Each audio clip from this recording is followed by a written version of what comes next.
On the day of my dear mother's funeral, my sister-in-law laughed, saying, "I overslept, so I'm skipping the funeral." My sister-in-law had made my frail mother shell out nearly $200,000 for a new house, and then this? Holding back the tremor in my voice from sheer outrage, I spoke up. "Fine, but you're going to regret this, sis." "I won't regret anything. Haha, have a good one." The call from my sister-in-law ended. After the funeral, when I showed my brother something, even he, usually so gentle and calm, changed his face and said with anger in his voice, "Lisa, I need your help. We're going to drag her down to hell." My name is Lisa. I'm 28 years old and single. I have a fulfilling job, and despite being busy every day, I'm holding up well. Today is a weekend, a day off from work. I returned home where my mother lives after a long while. "Hi, Mom. Have you been doing well?" "Welcome back, Lisa. I'm glad to see you." We talked as we sipped our tea together. My mother is a kind person, gentle and elegant. A few years ago, my father passed away, and she has been living alone ever since. Both my father and I have always been concerned about my mother's health because she's always been weak. So I take the opportunity on my days off to visit my mother and catch up with her. "Mom, has anything troublesome or unusual happened recently?" "Well, there's something." Just as my mother was about to begin, the doorbell rang. It must be Stephanie." "Stephanie? Was she supposed to come today?" "No, not exactly, but she drops by like this from time to time. I'll get the door." My mother-in-law hurried off towards the door. Stephanie is my older brother's wife. They recently got married. She is my sister-in-law. I often wonder how my brother, who is rather quiet and easygoing, ended up marrying someone as talkative and pretty as her. Even though I find her unannounced visits a bit intrusive, I appreciate her for caring about our mother. "Hello, everyone! Oh, Lisa, long time no see." "Hello, it's been a while." "Lisa, you're still living for work, aren't you? You work in accounting, right?" "Personally, I could never do it. I'm totally swamped with housework. It'd be nice if you could get married soon, too." "Haha, yeah, maybe." My sister-in-law is meek in front of my mother, but from time to time, she makes such passive-aggressive comments to me. I don't know if she means any harm, but it certainly makes me uneasy. It seems like my sister-in-law is here too, so I'll be going now. When I said goodbye to my mother, she replied, "All right, Lisa, let's catch up more next time," and saw me out. I wonder if Mom's getting along well with that sister-in-law. She's not the type to talk bad about others, so I worry she might be bottling something up. I was worried but headed out back home. A few months later, I heard from my mom that my brother was building a fancy new house. "Huh? My brother has a decent income, but he's not exactly rich, right? And my sister-in-law is a full-time homemaker. How were they able to build such a house?" "Well, I actually helped them out a bit with some money from your father's inheritance." "How much do you mean by a bit?" "About $20,000, I suppose." "20K? Mom, are you out of your mind?" I let out a loud voice of surprise. My brother and I were raised by our late father to be independent once we reached adulthood, so I couldn't comprehend why my mom would give away such a large sum of money. "Well, Stephanie, your sister-in-law came over almost every week begging for help, so And besides, Andrew and Stephanie promised to take care of me since we'll be living together. I couldn't turn them down." "Well, if you're okay with it, Mom. But are you sure you're not overdoing it?" "No, not at all. This will mean less worry and trouble for you, Lisa. I'm actually looking forward to this new life," Mom said with a smile. Later on, they built their house, and my brother, his wife, and Mom started living together. When I visited to bring a housewarming gift, I was taken aback by the luxurious house with its modern-style kitchen and bathroom, expensive-looking interior with pure wood, and spacious backyard. There was no way my brother could afford all this on his own. My sister-in-law proudly showed me around the house, and once the tour was over, I quietly spoke to my brother. "Congrats on your new house, Andrew. Please take good care of Mom." "Thanks, Lisa. Don't worry. Stephanie will look after Mom while I'm at work. I felt bad about Mom offering to contribute, but we're going to make sure she's even happier from now on." It seems my brother didn't know that his wife had repeatedly visited our mom to beg for money for the new house. I find him to be a good and kind person, but his oblivious side worries me at times. "All right, just make sure to take care of her. You too, leave Mom to us and focus on your work." "Shh, don't bring up work." "Oh, right, sorry." After finishing our conversation, I gifted him an envelope with some cash and a standing clock. This clock also helps monitor health, so please place it somewhere visible in the living room. "Thanks. This clock is pretty high-tech, huh? But it could be good for Mom, and it looks stylish. Let's put it here."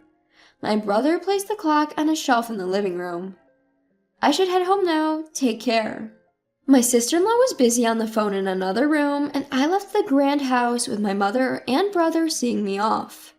Half a year since then, my mom, who had been a concern, seemed to be getting along well with my brother and his wife, and I was able to focus on my work, thinking these days would continue, until I heard the news of my mom's passing. When my brother returned from work, he found that our mother had stopped breathing. It seemed she had passed away alone in her room. The doctors at the hospital explained that her pre-existing heart condition, exacerbated by overwork, was the likely cause of death. "Mom, why all of a sudden?" "Mom, I wish I'd come home earlier. I'm sorry." My brother and I clung to our now lifeless mother, tears streaming down our faces. My sister-in-law Stephanie wasn't present at the scene. "Brother, wasn't Stephanie supposed to be at home? And what do they mean by overwork?" "Stephanie wasn't home then. As for overwork, I don't know either. Stephanie handled all the household chores, so it doesn't make any sense." My brother seemed confused as well. Despite feeling uneasy, I spoke up. "Well, first we need to arrange our mother's wake and funeral. You will probably be the chief mourner, Andrew." "You're right, Lisa. Can you help me?" So my brother and I began frantically preparing for the memorial service. It was crazy. The number of preparations we had for my mother's funeral, finding a venue, deciding on the plan, contacting people, and so on. Somehow we managed to finish the wake, and the next day was the day of the funeral. While my brother and I busily attended to our visitors, my sister-in-law was idly sitting around doing nothing. Stephanie didn't help, nor did she shed a tear. Despite my growing frustration with her, the bustle of the movement prevented me from confronting her. "Andrew, tomorrow is the funeral, and as the chief mourner, you're going to be really busy. Why don't you and Stephanie go home for a while? I'll stay here." "Yeah, I appreciate that, Lisa. Thank you." My brother and Stephanie left together. After they left, I took out my work laptop in the now empty room and began to work. Throughout the night, I barely slept. The next morning, the day of the funeral was scheduled to start at 10 a.m., but I met up with my brother at 6 a.m. to prepare. We were overwhelmed with preparations, checking the eulogy my brother had written as the chief mourner, meeting with the funeral director, and so on. My brother had said that Stephanie would come later when it was time for the funeral. And then, around 9:30 a.m., I received a call from Stephanie. "Hello?" "Lisa, I'm calling because Andrew wouldn't pick up his phone." "Okay, and?" I just woke up. Overslept. I won't be able to make it to the funeral." Struggling to keep my voice steady with outrage, I managed to respond. "All right, but you might regret it, Stephanie." "I don't think so. Anyway, I know you're busy, but hang in there." Stephanie hung up. "Hey, was that Stephanie just now?" My brother approached and asked. "Yeah, she overslept and said she's not coming today." "Huh? What on earth is she saying? It's our mother's funeral." "Just focus on the funeral, Andrew. I have something to show you afterward." Somehow we managed to get through the funeral. Together, my brother and I paid our respects to our mother's remains. "Stephanie really didn't show up. What on earth was she thinking? By the way, Lisa, what is it that you wanted to show me?" Sure, Andrew, take a look at this. I pulled out my laptop. What is... Oh! What appeared on the screen was the living room of my brother's house. In fact, the clock I had given him as a gift had a camera installed, meant for keeping an eye on elderly folks or pets. I gave it because I was worried about Mom, but since she seemed well, I didn't want to invade the privacy of someone else's house, so I never looked at it until yesterday. But then I watched the footage from the past week. Here it is. I opened a few videos. My brother watched them with bated breath. What was captured there was the image of our mother being harshly exploited by my sister-in-law. I'm taking care of you, so at least make sure to do your chores right.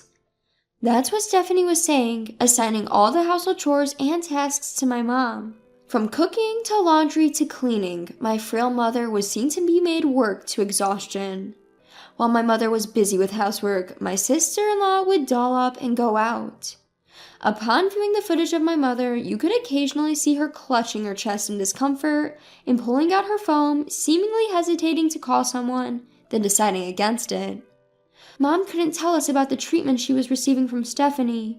She always wished for our happiness, you know. Mom, I had no idea. Forgive me. Both my brother and I were crying. The thought of our mother was almost too much to bear. Lisa, can we see the footage from the day Mom passed away? My brother asked me. I haven't seen it, but Mom passed away in her own room, so I don't think we have any recording of her.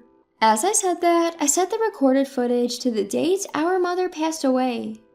After finishing the morning chores, my mother was seen clutching her chest as she headed towards her room. They said she passed away around 2 p.m. The living room was empty for a while, but as we fast forward the recording, Andrew spoke up. Hey, here, stop it, and turn up the volume. Around noon, my sister-in-law came into view of the camera. When the volume was turned up, you could hear her voice. Hey, mother-in-law! Mother-in-law! My sister-in-law was calling out towards my mother's room. However, when there was no response, she seemed to think my mother was not there. She then sat down on the sofa and began making a phone call. Hello? Thanks for being with me just now. Ugh, seems like the old lady is out and about, leaving the house chores half done. Wonder what she's up to. It seems like she was calling someone she had been with since morning. Upon hearing the harsh content of the conversation, I couldn't help but grimace. My sister-in-law continued the conversation. What if she's dead? That would be something. But then again, I could skip the funeral and maybe go on a trip with Daniel. I mean, opportunities like these don't come around very often. My brother and I stared in disbelief. The person on the other end of the line was my sister-in-law's lover. Wouldn't it be nice if that really happened? Then I could make up some story about domestic abuse from my husband, get a big divorce settlement, and buy this house. Then Daniel and I could live here together. So where do you want to go if we take that trip? I'm thinking... Enough. My brother interrupted. I stopped the video. My normally kind and gentle brother changed his expression, and with a voice steeping with anger, he said, Lisa, I need your help. We're going to drag her down to hell. I nodded at my brother's words and made a phone call. The next day, my brother called while I was at home. Lisa, she's back. Can you come over? Okay, I'm on my way. I immediately headed to my brother's house. Why, hello there, Lisa. What brings you here on such short notice? You really should have let me know you were coming. My sister-in-law, who had come out to greet me, looked slightly annoyed. Andrew called me here. Please come this way. Inside the house, scented with incense, my brother, sister-in-law, and I sat at the dining table. What's this all about? You two look so serious. I do feel bad about missing the funeral. In her usual tone, I addressed my sister-in-law. Stephanie, ever since you moved in, you've been treating our mother like a servant, haven't you? Even though she was sick, you even made her pay $20,000 for the new house. Huh? What are you talking about? I did all the housework. Are you trying to pick a fight? Everything has been recorded. Just so you know, I'm actually not an accountant. I'm a private investigator. That's right. I had told my mother and sister-in-law that I was working as an accountant, but in reality, I was working as a private investigator. My brother was the only one who knew. I pointed to the surveillance camera embedded in the living room clock and showed her my phone. The video of my mother doing housework under my sister-in-law's command was on the screen. What? This is a violation of my privacy. What were you thinking? Delete it now. My sister-in-law raised her voice. I installed it. As the owner of this house, I have the right to do so. It's not a violation of privacy. My brother said calmly. What's wrong with you two? And what do you mean by private investigator? Oh. My sister-in-law froze as if she realized something. My brother silently got on his phone. Then the audio of my sister-in-law's phone call at that time began to play. I might just skip the funeral and go on a trip with Daniel, and maybe make up a story about domestic abuse from my husband for a big divorce settlement. As the recording played, my sister-in-law's face went pale. No, this isn't what it seems. Please hear me out. What's the difference? Tell me. When my brother said that, my sister-in-law began to make awkward excuses. He's a friend. We were just joking around. I didn't cheat. There's no evidence, right? But there is. I spread out several pictures on the table. Images of her coming out from a nearby resort with a man, being intimate in their car, and even entering a hotel on their way back. A clear evidence of cheating. What's this? How did you get these? You told him over the phone, didn't you? About where you wanted to go on your trip and how you wanted to spend the night together with him. I had someone in our company take these photos immediately. How could you do such a thing during our mother's funeral? As I spoke calmly, my sister-in-law began to lose her temper. Oh, enough! What's wrong with you all? My brother said, There's no way we can stay married after this. Stephanie, we're getting a divorce. Fine, go ahead, but I'm going to take plenty of alimony, and you're going to have to move out of this house. Excuse me? My brother and I exchanged a glance. What on earth are you talking about? I mean, when people get divorced, the wife receives alimony, right? Now hurry up and give me my money. That's not true. This time, since you cheated, you're the guilty party, and you're the one who will have to pay compensation to my brother. What? Obviously, you're a bigger fool than I thought. Pitiful. Just like Lisa said, I'm going to demand alimony from you, and from your lover too. What? Besides, it's for me to tell you to leave. Don't ever come back. No, this must be a lie. I handed the returned suitcase to my sister-in-law, who just stood there speechless, and chased her down to the entrance. After closing the door, I gently patted my downcast brother's shoulder. And then, 6 months later, my brother's divorce from my former sister-in-law was finalized. She took it to mediation, but it seemed that mediators all frowned upon seeing the evidence my brother had gathered. It also turned out that she had been squandering the money from their joint bank account, so I heard from my brother that he was able to divorce her with almost no division of assets. After that, just as he had declared, my brother claimed alimony from his ex-wife and her lover. The lover, who intended on moving in with Stephanie with a large sum of alimony from Andrew, was infuriated by the alimony claim and immediately dumped my ex-sister-in-law. Having nowhere to live and dumped by her lover, my former sister-in-law is now said to be living alone in an old apartment, working part-time. My brother was depressed for a while.